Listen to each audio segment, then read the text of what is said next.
ओम पूर्णमदः पूर्णमिदं पूर्णात् पूर्णमुदच्यते पूर्णस्य पूर्णमादाय पूर्णमेवावशिष्यते। ओम शांति शांति शांति। नमस्कार मित्रों। आज की वीडियो में हम बृहदारण्यक के तीसरे अध्याय के दूसरे ब्राह्मण का जो चौथा मंत्र है उसका पाठ करेंगे। तो आइए देखते हैं कि ये मंत्र क्या कहता है। तो जो मंत्र वह कहता है, जिह्वा वै ग्रहः, अर्थात जिह्वा निश्चित ही ग्रह है। सरसेन अतिग्राहेण ग्रहीतः, अर्थात वह रस अतिग्राह द्वारा ग्रहण होती है। जिह्वया ही रसान विजानाति, अर्थात जिह्वा द्वारा ही रस को जानता है। तो यहाँ पे अब जो अगला ग्रह बता रहे हैं याज्ञवल्क्य, वो बता रहे हैं जिह्वा। तो कहते हैं कि जिह्वा जो है वह भी एक ग्रह है, और ये जो ग्रह है ये जो रस अतिग्रह है उसके द्वारा ग्रहण होती है। ऐसा क्यों है? क्योंकि जिह्वा द्वारा ही रस को जानता है। तो जिह्वा ग्रह है और रस जो है वह उसका अतिग्रह है। तो अब देखिए कि उल्टी बात यहाँ पे दिख रही है ना। जैसे हमको क्या लगता है, हमको ये लगता है कि हम जीभ से रस लेते हैं। भाई हमने कुछ भोजन किया तो उससे हमको जो स्वाद आया, हम कहते हैं कि हमने जिह्वा से जो है उस स्वाद को अनुभव किया, उस रस को हमने अनुभव किया। तो हमको यही लगता है कि हाँ ये हमारा शरीर है और इस शरीर में जो है ये हमारी जिह्वा है, और हम कुछ भोजन भोगते हैं तो उस भोजन से जो स्वाद होता है वो इस जिह्वा को अनुभव होता है, और बस ऐसे ही है। जबकि वास्तव में ऐसा नहीं है, क्योंकि जो जिह्वा है वो क्या है वास्तव में। तो जिह्वा के अंदर तो टेस्ट बर्ड्स बोलते हैं ना कि हमारे जिह्वा में टेस्ट बर्ड्स हैं, पर क्या जिह्वा के टेस्ट बर्ड्स अपने आप में टेस्ट करते हैं क्या? नहीं ना। वो जो सिग्नल है वो ब्रेन में जाता है। अब लोग बोलेंगे कि ये ब्रेन में हमको उसका रस लेते हैं, लेकिन वास्तव में वैसा भी नहीं है। वो जो रस है, रस लेने वाला वास्तव में कौन है? वो तो अनुभव करता है ना। वह ही हमारा स्वरूप है जो कि आत्मा है। तो आत्मा है जो कि रस अनुभव करता है, और वो जो रस है उसको अनुभव करता है जिह्वा द्वारा।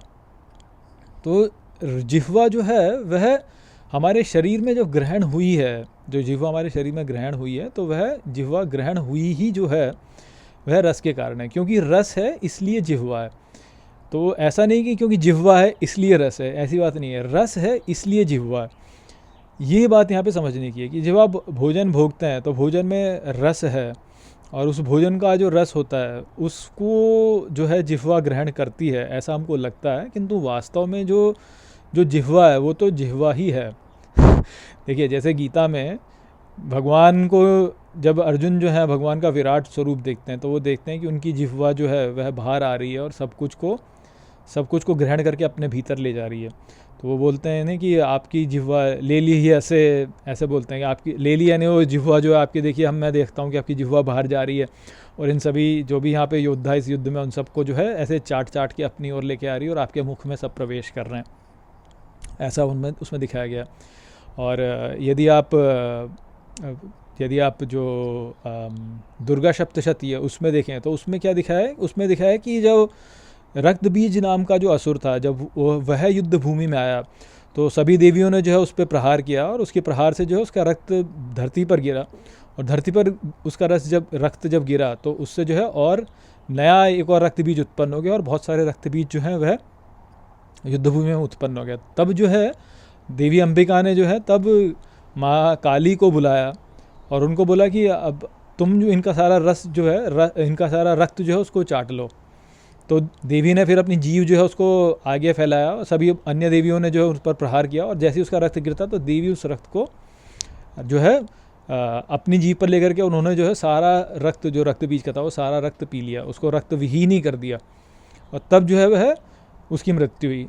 तो अब यहाँ पे ये जो रक्त बोला गया है, ये रक्त जो है, ये लोग सोचते हैं कि अच्छा रक्त यानी ब्लड, परंतु वो रक्त जो है वो ब्लड नहीं है वास्तव में। हम जैसे कहते हैं ना कि हमारे अंदर अनुरक्ति है किसी चीज़ को लेकर के, तो वो अनुरक्ति होती है। वो क्या है? तो वो अनुरक्ति जो है वह आसक्ति है।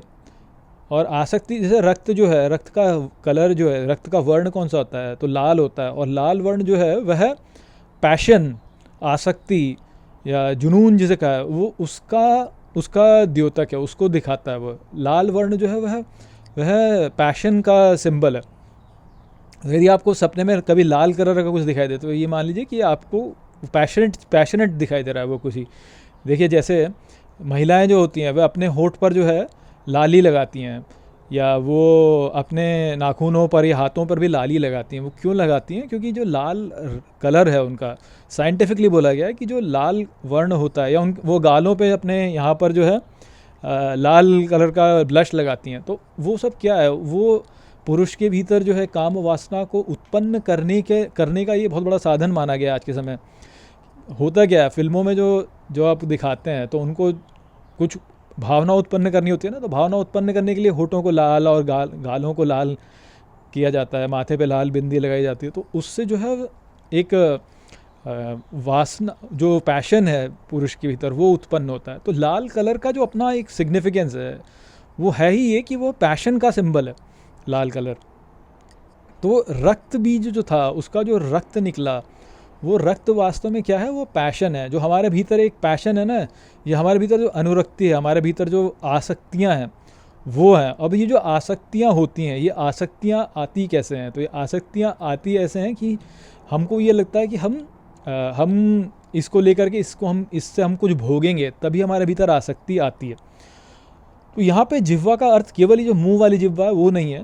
जैसे देखिए, अग्नि को जो है देवताओं की जिह्वा कहा गया है। क्यों कहा गया? क्योंकि जब भी हम कुछ अर्पित करते हैं देवताओं को, तो अग्नि में अर्पित करते हैं। तो जिह्वा केवल वो नहीं है, जिह्वा भोग से संबंधित है, संपूर्ण भोग। ईश्वर जो है संपूर्ण सृष्टि को भोग लेते हैं। इसीलिए भगवान कृष्ण जो है वो अपनी जिह्वा बाहर निकाल के सभी जो भी योद्धा थे उनको अपने भीतर ले रहे थे। या जो काली माता ने अपनी जिह्वा बाहर निकाली और सारा रक्त जो है रक्त बीज का ले लिया, वो क्या है कि जो हमारे भीतर जो आसक्ति वाला असुर है, जो आसक्तियां हैं हमारी हैं, उन आसक्तियों को नष्ट करने के लिए वह सारा रक्त पी गई। तो वो रक्त जो वो केवल ब्लड नहीं है, ब्लड भी है, परंतु केवल ब्लड नहीं है। उसका जो वास्तविक अर्थ है हमारी आसक्तियाँ, या हमारा भोग की कामना, या हमारे भीतर ये कामना है कि हम कुछ भोगें, हम कुछ अनुभव करें। क्योंकि जिसको हम भोगते हैं उसी में हमको रस मिलता है। और जो हम दुख और सुख अनुभव करते हैं वह भी एक प्रकार का रस है। कितने प्रकार के रस? 9 प्रकार के रस बताए गए हैं। विभत्स मुझे सारे याद नहीं है, पर मैं ऐसे ही कुछ बता देता हूँ। वीर रस होता है, फिर एक विभत्स रस होता है, फिर एक माधुर्य रस होता है। तो ये अलग अलग रस होते हैं। रति रस होता है, माधुर्य होता है, मुझे लगता है। जो भी है, जो कि हम फिल्मों में देखते हैं, हम फिल्मों में ये सारे रस अनुभव करते हैं ना, सारे रसों को देखते हैं हम फिल्मों में, जो है सारे रस अनुभव होते हैं। तो ये जो रस हैं, ये रस जो है ये जिह्वा के द्वारा जो है, ये रस जो है ये इसके द्वारा जिह्वा जो है वह ग्रहण होती है। अर्थात हम जो भोग करते हैं वह रस के द्वारा ही करते हैं। कोई भी भोग, अब आप भोजन का भोग कर सकते हैं, या आप जो है अच्छी फिल्मों का भोग कर सकते हैं, आप अच्छे ज्ञान का भोग कर सकते हैं, पर जिस भी वस्तु का आप भोग करेंगे वह उसका भोग आप तभी करेंगे जब आप उसका रस लेंगे। यदि आप उसका रस नहीं लेते हैं तो आपने उसका भोग वास्तव में नहीं किया है। जैसे मान लीजिए कि आपको जो है आपको शक्ति की आवश्यकता है और आप भोजन नहीं भोग सकते, तो आपको ग्लूकोज की बोतल चढ़ा दी जाती है। तो वहाँ पे भी जो है आपको शक्ति तो आपके भीतर आ गई, परंतु आपने उसका भोग नहीं किया, क्योंकि आपने उसका रस ही नहीं लिया। वो सीधे आपके रक्त में उसको जो है डाल दिया गया। तो या मान लीजिए कि आप कैप्सूल खा लें, कोई विटामिन का कैप्सूल आप खा लें, तो उसमें आपने रस नहीं लिया, वो सीधे आपने ले लिया उसको। तो अब कैप्सूल में आपकी आसक्ति थोड़ी होगी। शक्ति भले ही आपको मिलेगी उससे, या वो आपको ग्लूकोज चढ़ाया उससे शक्ति भले ही आपको मिलेगी, परंतु आपका आसक्ति थोड़ी होगी उसमें कि भाई मैं इसको भोगूँ। क्यों? क्योंकि आपने रस उसका लिया ही नहीं। तो भोजन जब हम भोगते हैं तो भोजन में जो आसक्ति होती है वो उसके रस के कारण ही होती है, या उससे विरक्ति जो होती है वो भी उसके रस के कारण ही होती है।